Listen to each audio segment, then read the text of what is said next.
CM చేతిలో speaker కీలుబొమ్మ. ఫిరాయింపు ఎమ్మెల్యేలు కనిపిస్తలేరా?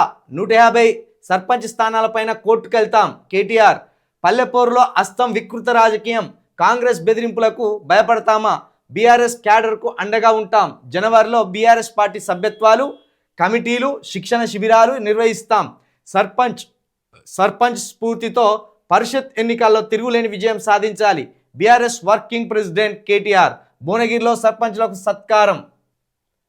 అసలు నిన్న గడ్డం ప్రసాద్ గారి తీరు చూసినాకైతే స్పీకర్ పదవికి ఆయన అవమానాన్ని తీసుకొస్తున్నారు. స్పీకర్ పదవిలో ఉండి ఆ పదవికి వన్నెదేయవలసిన గడ్డం ప్రసాద్ గారు ఒక దళిత బిడ్డ ఆ కుర్చీకి సీఎం చేతిలో కీలుబొమ్మగా మారి ఆ కుర్చీకి అన్యాయం చేస్తాడు, ఆ పదవికి అవమానకరంగా ప్రవర్తిస్తున్నాడు. ఎంత దారుణం, ఎంత దారుణం. కీలుబొమ్మ అనే దానికంటే ఇంకేమున్నా అన్నా కూడా తప్పులేదు. ఎందుకంటే సుప్రీంకోర్టే అన్నది కదా, నిర్ణయం తీసుకుంటావా జనవరి 1కు ఎక్కడ బర్త్డేలు జరుపుకుంటావు, ఎక్కడ వేడుకలు జరుపుకుంటావో జర ఆలోచించుకో అని. కాబట్టి ఇప్పుడు గడ్డం ప్రసాద్ కుమార్ గారు మీ గౌరవాన్ని మీరే తగ్గించుకున్నారండి. ఇంత స్మూత్గా ఎందుకు మాట్లాడుతున్నామంటే, ఒక దళిత సామాజిక వర్గం నుండి ఒక మంచి పదవిలో ఉన్నారు. గతంలో ఏ స్పీకరు చేయలేనంత ధైర్యం చేసి ఒక అద్భుతమైన నిర్ణయం తీసుకుంటారేమో అనుకొని భావించినాం. కానీ మీరేం చేసిండ్రు? ఈ రెడ్డి ముఖ్యమంత్రి గారికి తొత్తుగా మారి, ఈ రెడ్డి ముఖ్యమంత్రి గారి చేతిలో కీలుబొమ్మలాగా ఉండి, మీరు ఆ పగటి దొంగలనే వాళ్ళు దొంగలు కాదు, దానికి ఆధారాలు లేవు అని మీరు కూడా అబద్ధం ఆడిండ్రు. ఇంత దరిద్రం ఉంటుందా? ఇక అంతకంటే నయం ఆ స్పీకర్ పదవికి రాజీనామా చేసి సపరేట్గా కొట్టిగా ఎమ్మెల్యేగా ఉండు, అట్లనే గౌరవం ఉంటుంది.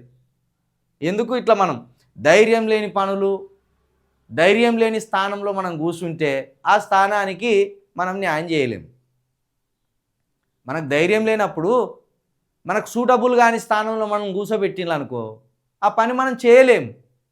ఇప్పుడు స్పీకర్ గారి పని కూడా గట్లనే ఉన్నది.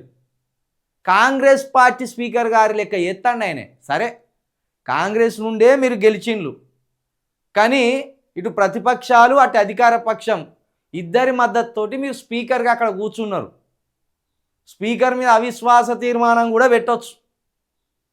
ఇక ఎందుకు అంత దూరం అని మరి ఊకుంటానులేమో ప్రతిపక్షాలు.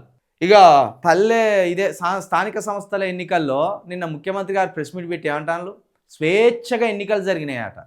ఎట్లాంటి స్వేచ్ఛ నాయన? నకరేకాల్లో బీఆర్ఎస్కు పడ్డ ఓట్లను మురికాలలో పడేసిన స్వేచ్ఛన? లేకపోతే మదిరాలో బీఆర్ఎస్ ఆ లీడర్ గెలుస్తారేమో అనుకొని ఆయన కిడ్నాప్ చేసి కొట్టిందా? ఎట్లాంటి స్వేచ్ఛ?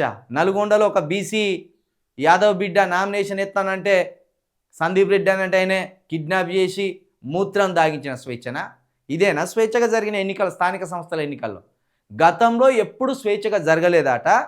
ఈయన వచ్చినాకనే స్వేచ్ఛగా జరిపించిందట స్థానిక సంస్థల ఎన్నికలు.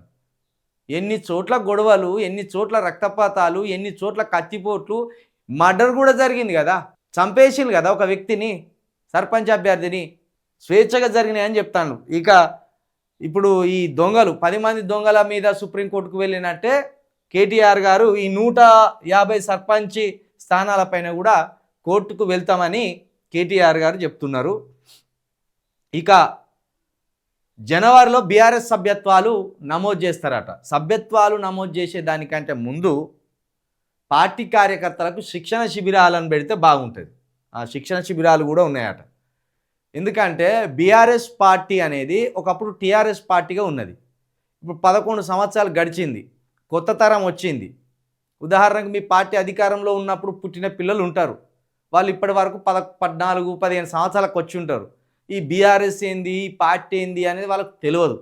కాబట్టి గ్రామాల్లో ఉన్న నవయువకులకు బీఆర్ఎస్ పార్టీ సిద్ధాంతం ఏంది, బీఆర్ఎస్ పార్టీ లైన్ ఏంది, బీఆర్ఎస్ పార్టీ ఎందుకోసం పుట్టింది, బీఆర్ఎస్ పార్టీని ఎందుకు కేసీఆర్ గారు పెట్టవలసి వచ్చింది, ఈ విషయాలను గ్రామాల్లో ఇప్పుడున్న యువతకు తెలియజేయాలంటే మీరు శిక్షణ శిబిరాలు పెట్టవలసిందే, శిక్షణ తరగతులు కేటాయించవలసిందే. దానికోసం ఒక అధ్యాపకుల లాంటి లీడర్లను కూడా దానికోసం ప్రత్యేకంగా పెట్టవలసిందే. దానివల్ల ఏంటంటే ప్రాంతీయవాదం పట్ల యువకులకు అవగాహన కల్పించినట్లు అవుతుంది. దానివల్ల ఢిల్లీ పార్టీలకు యువకులు ఈ జెండాలు మోయకుండా ప్రాంతీయ పార్టీల జెండాలు మోసే అవకాశం ఉంటుంది. కాబట్టి శిక్షణ తరగతులు అనేది అత్యంత ప్రధానమైనవి. ప్రతి పార్టీకి శిక్షణ తరగతులు ముఖ్యమైనవి. అందులో సిద్ధాంతం మీద పుట్టిన పార్టీలకు శిక్షణ తరగతులు అనేది మరీ ముఖ్యమైనవి. కాబట్టి బీఆర్ఎస్ పార్టీ లైన్ని, బీఆర్ఎస్ పార్టీ సిద్ధాంతాన్ని బోధించడానికి ఖచ్చితంగా శిక్షణ తరగతులను బీఆర్ఎస్ కొనసాగిస్తే బాగుంటుంది. అదేవిధంగా పార్టీ సభ్యత్వాలు ఉన్నాయి, ఇప్పటికే చాలా పార్టీ సభ్యత్వాలు ఉన్నాయి, కానీ ఆ పార్టీ సభ్యత్వాలు ఉన్నన్ని ఓట్లు బీఆర్ఎస్ పార్టీకి 2023లో రాలేదు. అందుకే ఆ పార్టీ ఓటమి పాలైంది. ఇక సర్పంచ్ స్ఫూర్తితో ఎన్నికల్లో తిరుగులేని విజయం అంటాను. ఇది నిజమే. అసలు గుర్తులే లేని ఎన్నికలు ఇవి. పార్టీ గుర్తులు లేని ఎన్నికలు. పార్టీ గుర్తులు లేని ఎన్నికల్లో గుద్దితే కాంగ్రెస్ పార్టీ నడ్డి విరిగిపోయింది. మరి ఒకవేళ పార్టీ గుర్తులు ఉన్న ఎన్నికలు త్వరలో రాబోతున్నాయి, పరిషత్ ఎన్నికలు, ఎంపీటీసీ, జెడ్పీటీసీలు. ఇక వాటిలో ఎట్లుంటుందో కాంగ్రెస్ పార్టీకి తెలుస్తుంది. అందుకే రేవంత్ రెడ్డి గారు కింద మీద అవుతాను రేవంత్ రెడ్డి గారు.